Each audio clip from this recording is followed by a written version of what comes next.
Integral. Instituto de Línguas Millennium. Livraria Próton. Faculdade Trilógica Kepp Pacheco. Boa noite, telespectadores. É uma grande satisfação de podermos estar novamente com vocês no programa Psicanálise Integral ou A Formação do Homem Universal. Nós trazemos esta noite o Dr. Norberto Kepp, presidente da Sociedade Internacional de Trilogia Analítica ou Psicanálise Integral, e outros convidados que virão explicar aos senhores as últimas descobertas desta ciência trilógica que unificou o campo da ciência, da filosofia e da metafísica. Dr. Kepp, boa noite. Eu gostaria de que o senhor cumprimentasse os nossos telespectadores. Boa noite para os telespectadores. E a respeito da nossa ciência, Cláudia, não fui eu bem que criei, a ciência de psicoterapia. Essa ciência vem da Alemanha, do sul da Alemanha, com os psiquiatras alemães, o Keller, Kohler, e depois entrou na Áustria, principalmente com Freud, Jung, Adler, aquele grupo de psicanalistas. Depois eu estive na Áustria há muitos anos, estudando lá, conheci vários cientistas, inclusive o Jung mesmo. E eu trabalhei lá na Áustria há muitos anos com esse campo, e depois eu trouxe para o Brasil. Só que, no nosso caso, aconteceu o seguinte: o Freud, ele como era de raça judia, judeu-austríaco, ele não podia estudar filosofia, por exemplo. Então ele teve que estudar medicina ou advocacia, naquele tempo que eles permitiam. E então ele não teve conhecimentos aprofundados de metafísica, de filosofia. Ele fez uma ciência baseada só na experimentação, baseada só em dados assim imediatos. Então ele criou a ideia de que a questão da problemática humana era uma questão mais ligada ao sexo, à libido. Então ele tentou levar o ser humano a conscientizar problemas como questão, por exemplo, de relacionamento assim de pais e filhos, como a questão de complexo de castração, de inveja. Ele chamava da mulher geralmente que ela teria inveja do homem. Ele chamava inveja do pênis, que aliás é uma ideia bastante infantil.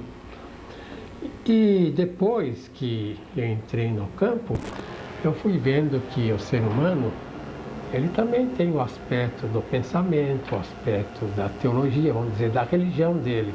Então o analista não pode interferir nesse campo ou negar a religiosidade. Então eu resolvi incluir a filosofia, a metafísica e a teologia também, mas assim no aspecto geral, não em detalhes. Dr. Kepp, eu me lembro, numa das nossas idas a um congresso de logoterapia em Viena, onde o professor Viktor Frankl, o seu professor, estava expondo as ideias dele, ele já fazia sérias críticas a essa atitude materialista do Freud e levantava algumas questões sobre a necessidade de uma espiritualidade na vida da pessoa, falava no sentido da vida. E, inclusive, fazia uma analogia entre o termo consciência, no sentido de conhecimento, de estar aware of, de conhecimento das coisas, e de consciência ética e moral. Eu gostaria de ver com o senhor essas ideias do Frankl, na época, o senhor acha que tiveram uma boa repercussão no campo da psicopatologia? Como é que... Não, eu estudei com o Viktor Frankl, trabalhei no consultório dele em Viena durante vários anos, atendendo pessoas de lá, da Europa. E o que acontece é o seguinte, Cláudio, o Viktor Frankl, ele acha que ele criou a terceira escola de Viena. A primeira escola seria do Freud, a segunda do Jung, a terceira dele. Só que a escola dele é baseada mais em fatores assim vamos dizer, de responsabilidade. Ele era também judeu e foi no campo de concentração durante 5 anos. E lá ele escreveu um livro famoso que teve uma enorme repercussão no mundo todo, principalmente nos Estados Unidos. Sim. Mas no campo, assim, do tratamento, ele não tinha muita facilidade. Eu vou dar um exemplo para você, Cláudia. Eu ontem atendi um cliente. O cliente chegou aqui e falou, olha, eu estou com muita ansiedade. Então eu tomei um anti-ansiolítico, quer dizer, um medicamento para tirar a ansiedade, antes de vir aqui. E eu gostaria de saber por que é que eu estou ansioso. Por que é que a gente entra nesse estado de ansiedade. Então eu, fazendo análise, eu mostrei para ele que ansiedade todo mundo tem. Aqui nessa sala somos 1, 2, 3, 4, 5, 6 pessoas. Ansiedade, depressão, e fobias, e manias, e paranoias, etc. Todas as pessoas têm. Sim. Não existe uma pessoa no mundo que não tenha ansiedade, depressão, manias. A questão é o seguinte, como a pessoa resolve esse problema? Quer dizer, se a pessoa tem possibilidade de resolver, como resolve? Então a pessoa vai no analista. Por exemplo, vem aqui, eu procuro um técnico de análise. E começa a fazer análise, ele procura saber quais ansiedades ele tem. Então a pessoa praticamente, durante uma boa temporada, porque não adianta a pessoa ir 1, 2 ou 3 vezes e parar. A pessoa tem que ir mesmo vários meses, até ela conseguir, vamos dizer, crescer um pouco e conseguir ser mais madura, mais adulta. Então estou dizendo o seguinte, que a diferença entre a pessoa que dizem assim, que é neurótica ou até psicótica, sabe, o neurótico é a pessoa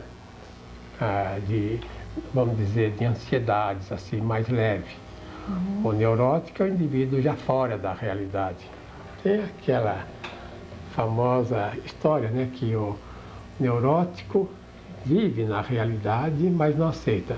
O psicótico, quer dizer, doente mental, vive então fora da realidade. O psiquiatra cobra aluguel. E o psiquiatra cobra um aluguel meio caro, né, dos castelos de ar que a pessoa vive. Então, quero dizer o seguinte, a diferença entre a pessoa que não aguenta essa ansiedade, não aguenta a depressão, a paranoia que tem, e nós aqui que aguentamos, ou então pessoas aí fora que aguentam, é uma questão de maturidade ligada ao ego, ao eu. Isso é muito trabalhado por Wilfred Bion, que era um psicanalista assim, inglês, que esteve muito tempo nos Estados Unidos trabalhando. E então a questão da doença não é se o indivíduo tem problemas ou não. Todas as pessoas têm doença, sofre de ansiedade, sofre disso, sofre daquilo. Mas só que o indivíduo, vamos dizer, maduro, adulto, é o indivíduo que aguenta, é o indivíduo que não leva a sério suas manias, esses problemas todos. E o indivíduo doente, ele vive apegado a isso, desesperado, não querendo sofrer. Vamos dizer, Cláudia, é muito mimado. Sim. Então seria uma fragilidade da pessoa em não suportar os problemas do dia a dia da existência, não é? Chama o indivíduo seria infantil. Sim. Indivíduo de conduta infantil. Não quer sair do primeiro ano de vida, do segundo, do terceiro, do quarto. Sim. Agora, Dr. Kepp, eu não sei se eu estou desviando a sua linha de pensamento, mas eu considero de muita importância a gente esclarecer essa questão que foi levantada por Arnold Keyserlin, aquele filósofo alemão que esteve aqui, aliás, ele é psicólogo também, esteve visitando o seu trabalho final dos anos 70, começo dos anos 80. E ele disse, olha, o que eu acho formidável na sua orientação, Dr. Kepp, é que o senhor trata dos aspectos sãos da pessoa, ou como que o senhor desenvolve a sanidade do indivíduo, e que o senhor não considera o ser humano como basicamente, estruturalmente doente. que a doença não tem uma existência por si no indivíduo. Bom, então esse é rotulado paranoico, esquizofrênico, maníaco-depressivo, um problema lá genético ou ambientalista, algo assim estático, que a pessoa não tem recursos para lidar com aquilo. Eu acho... Você quer dizer o seguinte, Cláudia, que a consideração desse campo chamado da psicopatologia, então o campo da psiquiatria, da psicanálise, vê a doença como base da constituição da pessoa. Sim. E não é bem isso. A constituição básica da pessoa é aquilo que é certo, aquilo que é verdadeiro, aquilo que é bom, aquilo que é belo. Então, na base, por natureza, o ser humano, vamos dizer, é perfeito. Sim. Agora, ele entra numa civilização muito doente, uma civilização muito fora da realidade como nós vivemos, e ele também traz assim um volume de fantasia, de imaginação, então ele se torna doente por causa disso, ele sai dessa realidade. Eu gostaria de dar um pequeno intervalo e retornamos ao próximo bloco para continuar falando sobre esse assunto, Dr. Kepp, porque eu acho que é de muito interesse da nossa comunidade. Até já.